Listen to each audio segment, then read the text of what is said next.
시청자 비평 플러스는 YTN을 돌아봅니다. 지난달 31명의 사상자를 낸 안타까운 화재 참사 소식이 있었습니다. 긴박했던 당시 상황을 YTN은 어떻게 다루고 보도했는지 뉴스 리뷰 Y 시간에서 살펴봅니다. 이번 주는 어떤 시청자 의견이 들어왔을까요? 시청자 톡톡 Y에서 살펴봅니다. 잠시 후에 만나보시죠.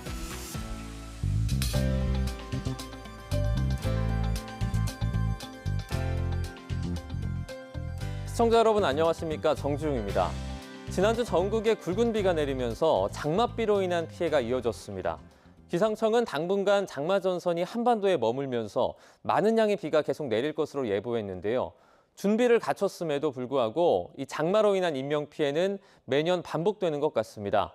한 번 더 돌아보고 점검해서 나쁠 건 없겠죠.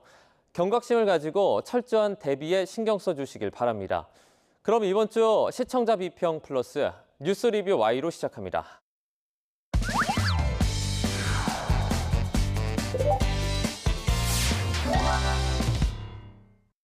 네, 세 분 어서 오세요. 안녕하십니까?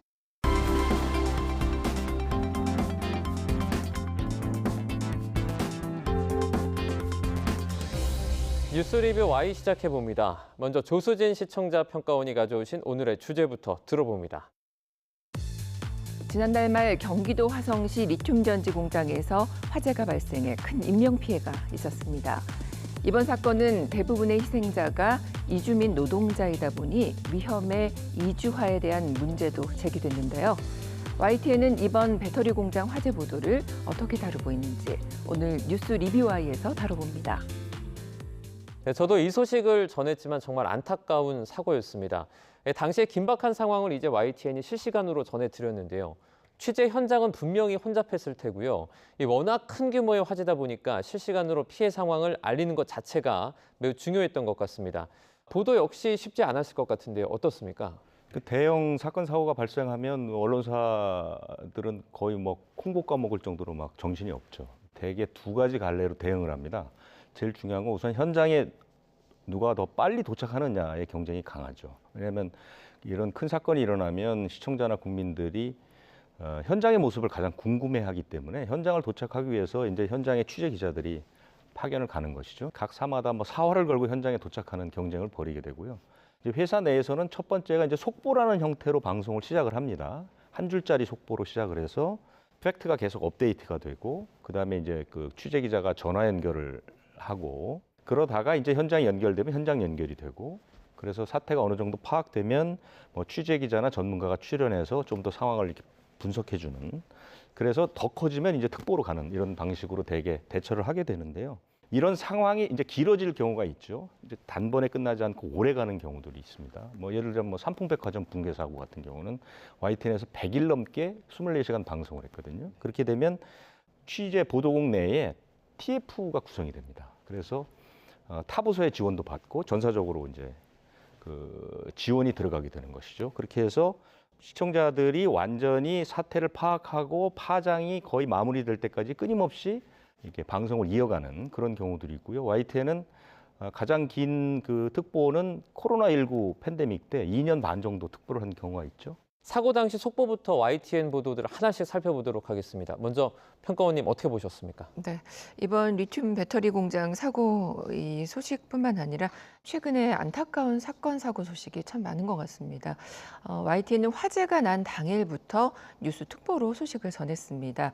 24일 보도입니다. 경기 화성 리튬 전지 공장 화재로 7명 사상, 20여 명 고립이라는 제목의 보도를 시작으로 화재 상황과 추가 피해 가능성을 시사하는 그런 내용들을 전했습니다.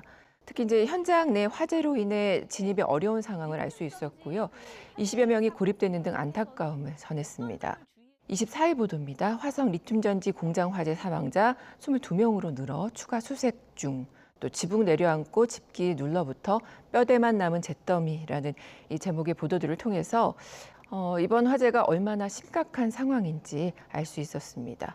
또 26일 보도였는데요. 42초 만에 암흑천지 참혹했던 최초 발화 순간 보도는 그 리튬 전기 공장 화재 사고와 관련해서 이렇게 CCTV로 보여줬거든요. 그래서 CCTV를 통한 당시 모습을 전했습니다. 네, 영상을 보신 분들은 알겠지만 처음 폭발할 때는 그 규모가 상당히 작거든요. 그런데 그 연기가 뒤덮는 순간은 수초밖에 걸리지 않습니다. 이렇다 보니까 인명피해가 좀 많이 발생을 했는데요. 그 이유를 살핀 보도를 보면 전문가 대담이 상당히 많았습니다. 내용이 충실했는지부터 먼저 여쭤보도록 하겠습니다. 네, 맞습니다. 이번 화재로 안타까운 것은 많은 사망자가 발생했다는 점인데요. 이렇게 이제 인명 피해가 클 수밖에 없었던 이유를 살핀 보도들이 이어집니다. 먼저 24일 보도입니다. 22명 숨진 화성 공장 화재, 인명 피해 커진 이유는 이란 제목인데요. 소방방재학과 교수를 연결해서 화성 리튬 공장 화재에 대한 원인을 분석하고 또 구조 방법과 대책을 모색한 그런 대담이었습니다. 인명 피해를 키운 또 다른 원인 중에 하나죠. 그 피난로와 대피로가 하나였다라는 점이었는데요. 수색의 난항을 겪게 하는 요소들을 살펴보고 또 공장 화재를 3D로 재현한 그래픽 자료를 삽입해서 시청자들의 이해를 돕고 당시 상황을 짐작할 수가 있었습니다. 이 대담은 전문가의 해설뿐만 아니라 다양한 그래픽 자료를 제시함으로써 완성도를 높이려는 그 보도진의 정성이 보였습니다. 네, 대피론의 리튬 더미라니 화재 감식사가 본 CCTV 보도에서는 화재 감식사로 활동 중인 전문가가 나와서 화재 참사 현장을 영상을 보면서 이제 리튬 전지 관리와 건물 구조 차원에서 화재의 원인을 분석해서 사안을 이해하는 데 도움이 됐습니다. 먼저 리튬 전지 특성상 열폭발이 일어나므로 전지를 분리해서 보관을 해야 하고 일정 거리 이상을 두고 보관을 해야 하는데 이제 업체에서는 배터리 전지를 한 군데에 모아서 관리한 것이 문제였다는 점을 지적을 했고요. 그리고 위험물이나 화학물질 관리에서 이제 건물이 화재에 버틸 수 있고 또 화재 확산을 막을 수 있는 구조인지가 굉장히 중요한데 작업을 하는 공간과 그리고 35,000개 리튬 전지를 쌓아둔 공간이 벽 하나 없이 한 곳에 있었다는 점, 그리고 대피로가 확보되지 않는 점을 이제 알기 쉽게 설명해 주었습니다. 현재 파견업체 관계자들이 중대재해처벌법 위반으로 수사를 받고 있고요. 관리가 미흡했던 정황이 속속 드러나고 있습니다. 관련한 소식을 전한 YTN 보도도 좀 살펴보죠. 이번 사건이 그 중대재해처벌법 실시 이후 발생한 규모가 큰 그런 재난 사고입니다. 관련된 소식들 전합니다. 중대재해처벌법 시행 뒤 최악의 사고, 법 위반 수사 착수라는 제목의 보도를 통해 화재 사망 사고와 관련해 중대재해처벌법의 시행 이후 최악의 산업재해 기록 상황 등 내용을 전했습니다. 특히 이제 고용노동부의 사고 원인 규명과 산업안전보건법 위반 여부 조사 상황을 알 수 있었는데요. 이후 그 추 기업의 안전 수칙 준수 상황 등 세부적인 결과에 따른 처벌 여부 주목되는 부분이었습니다. 변호사와의 대담인 화성 참사 드러나는 인재 정황. 3월에 이미 화재 경고에서도 사건이 일어난 아리셀 그 기업 업체를 중심으로 중대재해처벌법의 위반에 해당되는지, 그리고 산업안전보건규칙을 따라 비상구를 설치했는지, 그리고 안전관리 의무를 다하는지들을 법률적 쟁점을 살펴보았습니다. 하지만 현행 법안에서 이제 법률적 측면에만 초점을 두고 보도를 하다 보니까 이 사안의 심각성과 좀 문제점을 단편적으로 보게 하는 측면이 있었고요. 무엇보다 이제 위험물 관리와 관련해서 이제 공장을 어떻게 관리할 것인가와 관련해서의 어떤 제도의 문제점들이 지적이 되고 있는데 이 부분에 대해서 이제 언급이 되지 않은 것은 좀 아쉬움으로 남았습니다. 네. 또 다른 보도입니다. 그 화성 화재 중대재해법 위반 조사 경찰 5명 입건이란 제목의 보도입니다. 업무상 과실치사, 또 중대재해처벌법 적용 여부, 또 특별 재난지역 선포 시 달라지는 점 등 현재 쟁점이 되는 사항들을 면밀히 설명해서 현안을 이해하는 데 도움이 됐습니다. 또 현재 1차 전지가 금속으로 구분이 되어 있어서 안전 규정이 미흡했던 점을 짚어서 기술의 발전에 따른 적용 법안이 개선될 필요성을 제기하면서 공익성을 높였습니다. 네, 이번 참사를 두고 안전교육 사각지대도 언급이 됐습니다. 외국인 노동자 안전교육 실태가 드러난 부분인데요. 이 부분을 다룬 YTN 보도도 전해주시죠. 네, 이번 사건에서는 또 외국인 노동자들의 피해가 참 컸습니다. 관련된 보도 이어집니다. 특히 그 글로벌 타임즈는 한국 내 중국 그 노동자들의 열악한 처우를 지적을 했고요. 또 정식 근로계약을 체결하지 않는 경우도 있다며 보상 과정에서 그 차별을 우려하기도 했습니다. 이런 사건 사고가 발생하면 사망한 희생자들에 대한 애도, 또 또 대책 마련 등이 중요한데요. 관련된 보도도 이어졌습니다. 26일 보도입니다. 화성 공장 화재, 사망자 23명, 전원 부검, 공장은 전면 작업 중지라는 제목에서 시신 훼손 등으로 인해서 DNA 검사와 또 신원 확인이 어려운 상황인데요. 현장 내 유가족들의 모습을 통해서 울분을 토로하는 등 안타까움을 전하는 영상이 이어졌습니다. 네, 희생자 대부분이 공장 내부 구조에 익숙하지 않은 일용직 이주 노동자였던 점도 피해가 커진 이유 중에 하나였고, 이번 참사로 이주 노동자가 위험한 노동 환경에 노출되어 있음이 드러났습니다. 관련해서 위험의 외주화 넘어 이주화, 교육도 없이 현장 내몰아 보도에서는 화성 리튬 전지 공장 화재 희생자 대부분이 이주 노동자이며 일용직이었다라는 것에 주목을 했습니다. 한국에서 10년간 일한 이주 노동자를 인터뷰해서 안 좋은 교육을 한 번만 받았고 그 교육마저도 한국어로 진행돼 이해하기 어려웠던 내용을 전했습니다. 이 보도에서는 산업재해로 인한 사망자 중 이주 노동자 비율이 크다는 민간의 통계를 제시했고 정부 차원의 통계가 없다는 점을 지적을 했습니다. 생명을 위협한 노동 환경에 노출되어 있지만 보호받지 못하는 이주 노동자들의 열악한 현실을 다뤘습니다. 또 노동단체 화성공장 화재 예견된 참사 위험의 외주화 멈춰야라는 제목의 보도도 이어졌습니다. 이번 화성공장 화재 보도들을 보면 화재 원인, 사상자 등에 대한 보도는 많지만 이렇게 원청, 하청 구조에서 비롯된 위험의 외주화 시스템을 짚는 그런 보도는 많지 않은 게 사실인데요. 특히 이번에는 중국인 등 외국인 노동자가 많이 사망해서 위험의 이주화라는 말도 쓰이고 있는 그런 상황에서 각 노동 현장에서 벌어지고 있는 이런 구조적인 문제에 대한 분석 보도도 있었으면 하는 바람입니다. 네, 그동안 YTN이 비중을 두고 다루지 않은 부분 같습니다. 경각심을 좀 가져야 할 것 같고요. 이번 일을 계기로 감시 또는 감독자로서 좀 큰 역할을 해내면 좋을 것 같아요.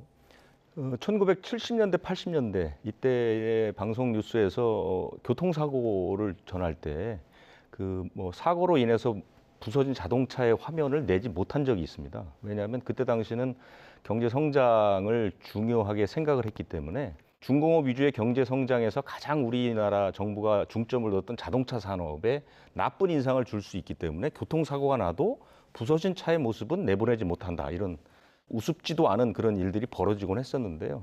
어쨌든 그 당시부터 우리는 빠른 시일에 경제 성장을 이루기 위해서 그 반대쪽에 있는 그 이면의 모습들, 그러니까 노동자들의 인권이라든가 생명이라든가 이런 것들은 상당히 경시됐던 게 사실이고요. 그 앞 첫 번째 위치에 언론이 있었던 것도 부인하기가 어렵습니다. 그래서 언론들이 인권을 경시하고 노동자들의 비참한 삶이나 사고 위험, 산업 재해들을 상당히 좀 가볍게 다뤘던 그런 측면들이 있고요. 이런 것들은 YTN도 사실 대형 재해 보도에 있어서 그런 점이 있었다라고 볼 수밖에 없었죠. 그래서 저는 이번 이제 그 전체적인 특보를 보면서 위험의 외주화를 넘어서 위험의 이주화, 이주 노동자들에게 그 위험이 고스란히 이제 옮겨지고 있다라는 이런 하나의 각성들은 꽤 긍정적인 측면이라고 봅니다. 그래서 앞으로는 좀 더 YTN이 중심이 돼서 이 노동자들의 현실이라든가 안전 대책 같은 걸 좀 더 꼼꼼히 살펴볼 필요가 있지 않나 이렇게 생각합니다. 이런 가운데 후속 보도로 이 내용이 보강돼야 할 정보도 있었다고 합니다. 시청자 알 권리를 위해서 반영되면 좋을 것 같은데요. 어떤 내용들이 있었죠? 네. 이제 이런 사고가 발생하게 되면 왜 이런 문제들이 반복되는지에 대해서 의문을 갖게 됩니다. 리튬 배터리 공장에 대한 안전 기준이 따로 없었나 이렇게 궁금해지고요. 또 소방의 특별 매뉴얼 여부나 해외 사례 등 후속 보도도 좀 필요해 보입니다. 25일 보도였습니다. 리튬과 물은 상극, 반복되는 화재 왜라는 제목의 보도입니다. 리튬 배터리의 특성에 따라서 화재 진압이 어려웠던 이유를 살펴봤는데요. 화학 반응성과 액체 전해질 부분을 짚어서 시청자 이해를 도왔습니다. 다만 이제 이런 정보를 사전에 모르지 않았을 텐데 소방의 화재 진압 당시에 매뉴얼이 정확하게 나와 있지 않았던 건지, 또 일반 공장과 달리 리튬 배터리 공장에 맞는 안전시설 기준이 있었던 건지 짚어볼 부분이 많은 것 같습니다. 또 배터리 분야에서 경쟁하고 있는 해외 업체의 경우 어떤 안전 기준을 마련하고 있는지, 아니면 또 우리나라가 세계 표준을 앞서서 마련해야 하는 상황인지 등도 함께 짚어주면 좋을 것 같고요. 또 현행 법 체계와 매뉴얼, 해외 사례 등 후속 보도도 기획해 주시길 기대해 보겠습니다. 네, 이번 리튬전지 공장 화재 참사 같은 경우에는 기업의 자율 점검의 허점과 안일한 대처, 그리고 규정의 미비, 그리고 정부의 감독 부실 등이 나는 총체적 인재였습니다.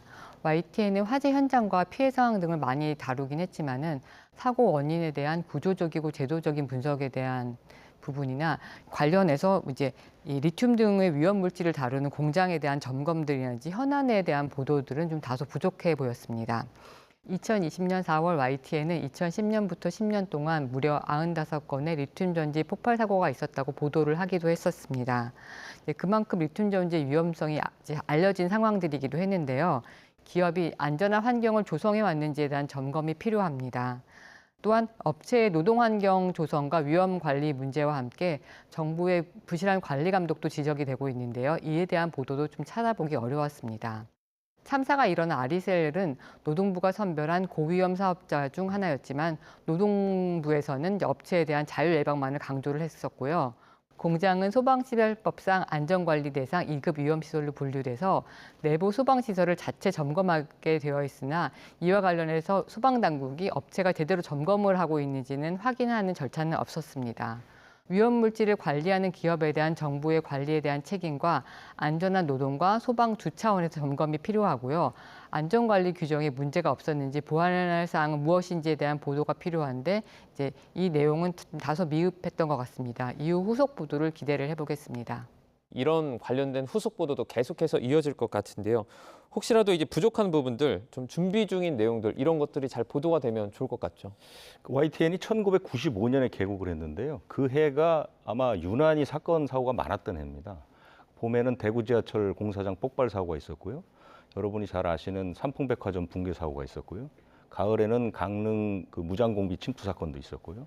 그 해에는 물난리도 크게 났습니다. 그래서 YTN이 당시에 막 개국을 했기 때문에 장비나 인력이 아주 열악했는데도 현장 취재 보도를 잘해서 그 당시 YTN이 재난 보도는 YTN 이런 명성을 얻기도 했거든요. 그러므로부터 지금 뭐 YTN이 거의 30년 가까이 사실상 재난 보도에 있어서는 선두에 서서 그 보도를 이끌었던 그런 그 역량이 있긴 하지만 저 역시 그 현장에 있었음에도 불구하고 항상 대형 사건 사고가 마무리가 되면 아쉬웠던 건 뭐냐면 우리가 이렇게 그냥 마무리하게 되면 다음에 또 비슷한 사건이 또 일어나지 않을까. 그러면 또 언론사들은 마치 이전에 아무 일도 없었다는 듯이 또 호들갑을 떨면서 현상만 보도하는 그런 현상들이 계속 일어나지 않을까 이런 생각들이 계속 끊임없이 이어져 왔거든요. 최근에는 근데 어쨌든 그 시청자나 국민의 이 인식도 많이 바뀌었습니다. 그래서 한 사안을 보는 그 시각이 굉장히 다층적이고 다면화돼 있거든요. 그래서 언론사들이 앞으로는 뭐 큰 보도가 났을 때 뭐 현장을 보여주고 뭐 이렇게 현장을 쫓는 그런 보도도 중요하지만 사실은 재발 방지를 위한 그 집중적이고 지속적인 후속 보도 이 굉장히 중요하다고 생각합니다. 그래서 YTN도 이런 보도들이 이어지면 앞으로 이런 것들을 잘 묻고 분류해서 후속 보도들에 좀 집중하는 그런 모습을 보였으면 하는 바람이 있습니다. 네, 말씀해 주신 것처럼 재난이 반복되는 이런 부분들을 들어보면 상당히 좀 아쉬운 느낌이 많이 듭니다. 재발 방지 집중 보도 이 부분에 초점을 좀 맞추면 더 좋을 것 같습니다. 네, 그럼 오늘 뉴스 리뷰 Y 내용 정리해 보겠습니다. 이것만은 꼭 시간인데요. 네, 평가원님부터 오늘 한 줄 평 전해주시죠. 반복되는 사고 개선될 수 있도록 언론의 책임 다해야. 계속 반복되는 사건, 재난 보도에는 언론의 책임도 분명히 있습니다. 언론이 사건이 발생했을 때뿐만 아니라 그 파악된 원인이 개선될 때까지 지속적인 관심을 갖고 후속 보도로 이어나갈 필요가 있습니다. 이제 장마가 시작됐고요. 떠오르는 많은 재난 사건들이 있습니다. 과연 1년, 2년 시간이 지난 후 어느 정도 개선이 됐고 다시 재발될 우려는 없는지 감시하는 역할 지속해 주시기 바랍니다. 네, 이번에는 이선민 박사님의 한 줄 평도 들어보도록 하겠습니다. 언론의 적극적인 경고와 감시 역할이 중요한 때입니다. 2020년 경기도 이천 물류센터 공사 현장 화재로 수많은 인명피해가 난 것을 기억하고 있습니다. 그런데 불과 4년 만에 최악의 산업재해가 일어났습니다. 더 이상 인재라는 말을 반복하지 않도록 사고의 원인을 철저히 조사하는 것과 동시에 관련 제도의 미비점을 보완하고 안전을 위한 근본적인 대안을 마련하는 것이 필요합니다. 이 과정에서 언론의 적극적인 역할이 중요합니다. 네, 이제 언론의 역할이라는 그 말의 무게가 조금 더 무겁게 느껴지는 것 같습니다. 오늘 뉴스 리뷰 Y 순서는 여기서 마치도록 하겠습니다. 세 분 오늘 말씀 잘 들었습니다. 고맙습니다.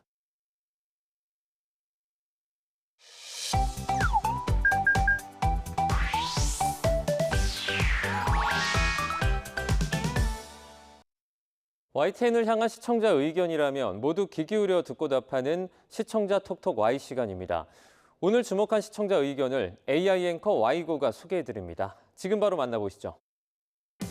안녕하세요. AI 앵커 Y고입니다. 오늘의 첫 번째 주제는 저출생 대책에 대한 시청자 의견을 들어봤습니다. 자세한 내용 지금 바로 보시죠.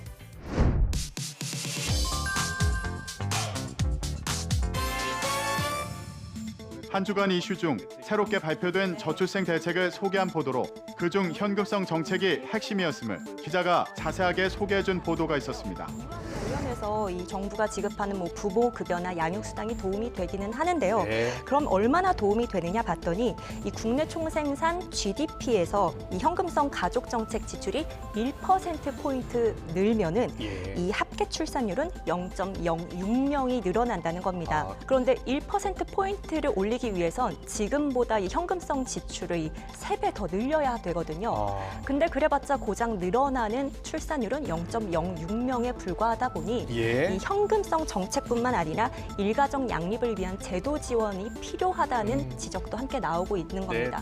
현금성 대책이 출산율에 얼마나 영향을 미치는지에 대해 살펴보기 위해 관련 조사 결과 등을 살펴보고 전문가 의견도 함께 들어 자세한 내용을 확인할 수 있었는데요.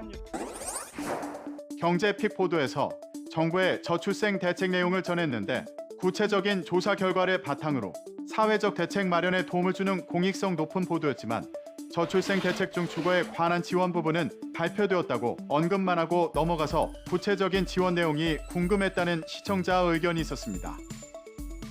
시청자 톡톡Y에서 궁금함이 남지 않는 보도를 위해 저출생 주거 대책에 대해 살펴봤습니다.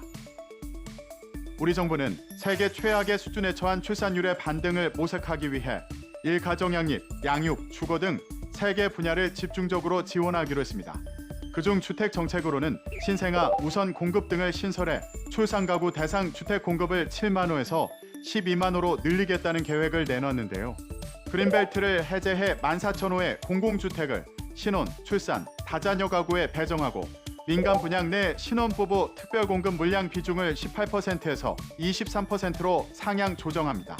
그리고 2025년 이후 출산한 가구에 대해서는 신생아 특례 구입 전세자금 대출의 소득 요건을 2억 5천만 원으로 추가 완화합니다.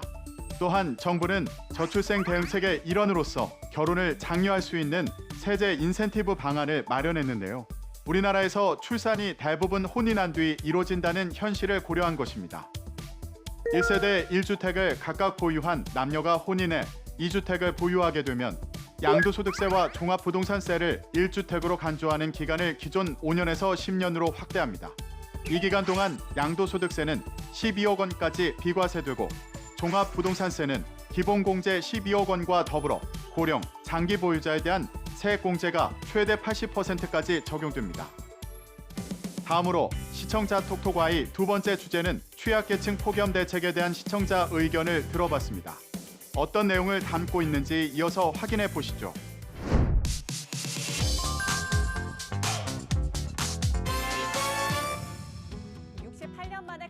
무더운 여름, 폭염의 피해가 큰 취약계층을 대상으로 서울시에서 시행 중인 여러 보호 지원 사업 현장을 담아낸 리포트가 있었습니다.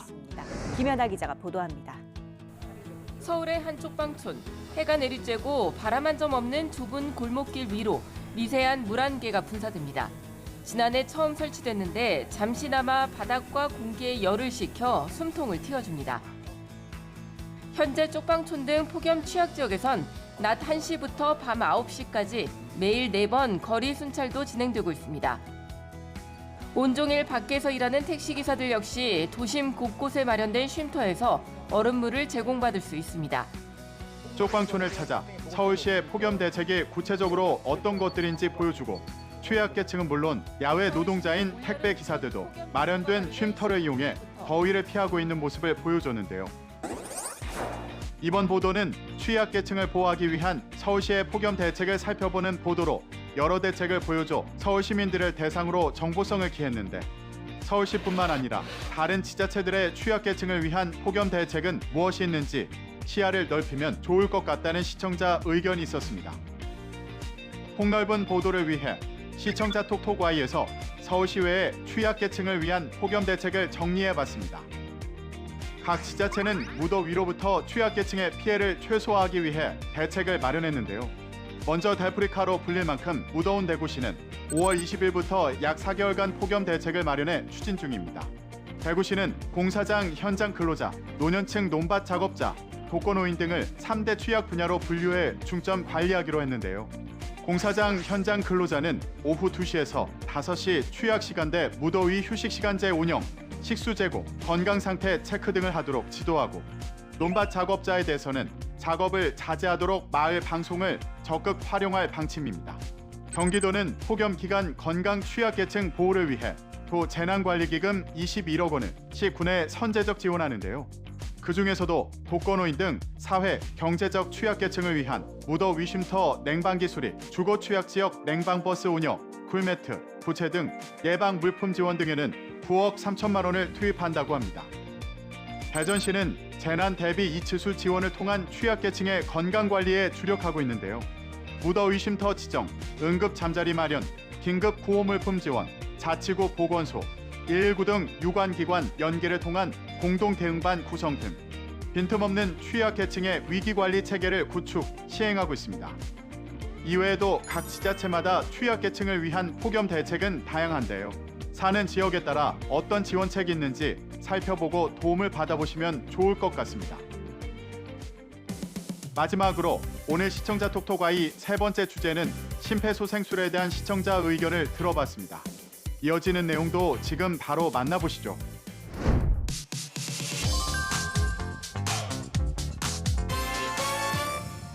뇌졸중 등으로 갑자기 심장이 멈춘 환자를 살릴 골든타임이 4분 정도라고 합니다. 길을 지나가다 위급한 환자를 발견해 심폐소생술을 하는 경우 생존율을 1.7배 높일 수 있다는 조사 결과를 소개한 리포트가 있었습니다. 길 가던 남성이 갑자기 고꾸라집니다. 근처를 지나던 환경공무관이 남성의 상태를 확인한 뒤 신고 전화를 걸고 바로 심폐소생술을 벌입니다. 119 구급대가 도착할 때까지 4분여간 가슴 압박을 멈추지 않았고 쓰러졌던 남성은 심장박동이 돌아왔습니다. 우리나라의 일반인 심폐소생술 시행률은 지난해 상반기 기준 29.8%. 매년 조금씩 상승하고 있지만 82%인 노르웨이나 영국, 미국 등과 비교하면 상대적으로 낮은 수준입니다. 실제 사례를 통해 심정지 환자에게 골든타임 내 심폐소생술이 얼마나 중요한지를 알리고 해외보다 낮은 우리나라의 심폐소생술 시행률을 제시해 교육의 중요성을 알렸는데요. 심폐소생술 관련한 조사 결과를 정리하는 보도로 중요성을 각인시켰지만 가장 중요한 심폐소생술 방법을 설명하지 않아서 중요한 정보가 빠진 셈이 됐는데, 이를 보충하기 위해 그래픽을 활용한 심폐소생술 단계와 방법을 설명하면 좋을 것 같다는 시청자의 의견이 있었습니다. 빠짐없는 보도를 위해 시청자 톡톡아이에서 심폐소생술의 단계와 방법을 알아봅니다. 보도에서 언급했듯이 심정지 환자에게 골든타임은 4분이기 때문에 환자가 쓰러지고 4분 이내에 빠르게 심폐소생술을 실시하는 것이 중요합니다. 먼저 1단계는 환자의 양쪽 어깨를 두드리며 환자의 의식과 반응을 확인합니다. 그리고 2단계는 119에 신고하고 주변에 자동심장 충격기를 요청합니다. 다음으로 3단계는 환자의 얼굴과 가슴을 10초 내로 관찰해 호흡을 확인하고 호흡이 멎거나 비정상적이면 즉시 심폐소생술을 준비합니다. 4단계는 환자의 가슴 압박점을 찾아 깍지 낀 두 손의 손바닥 뒤꿈치로 압박을 실시하는데요. 이때 분당 100에서 120회의 속도와 약 5cm 깊이로 합니다. 마지막으로 5단계는 환자의 머리를 뒤로 기울이고 턱을 들어 올려 기도를 유지합니다. 그 다음으로는 환자의 코를 막고 구조자의 입을 환자 입에 밀착한 뒤 환자의 가슴이 올라올 정도로 1초 동안 숨을 불어넣습니다. 이때 가슴 압박과 인공호흡의 비율은 30대 2로 진행합니다. 심폐소생술은 환자가 쓰러진 직후부터 구급대가 도착할 때까지 지속하는 것이 중요하므로 모든 단계를 숙지해 두었다가 위급 상황에 실시할 수 있도록 하는 것이 좋습니다. YTN 방송의 부족한 부분을 채우는 시청자 톡톡 Y 시간. 다음 주도 다양한 시청자 의견과 함께 돌아오겠습니다.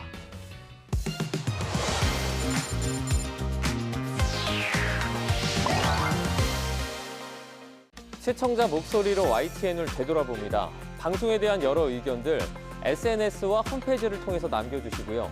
시청자 비평 플러스는 다음 주 더 새로운 의견으로 돌아오겠습니다. 시청해주신 여러분 고맙습니다.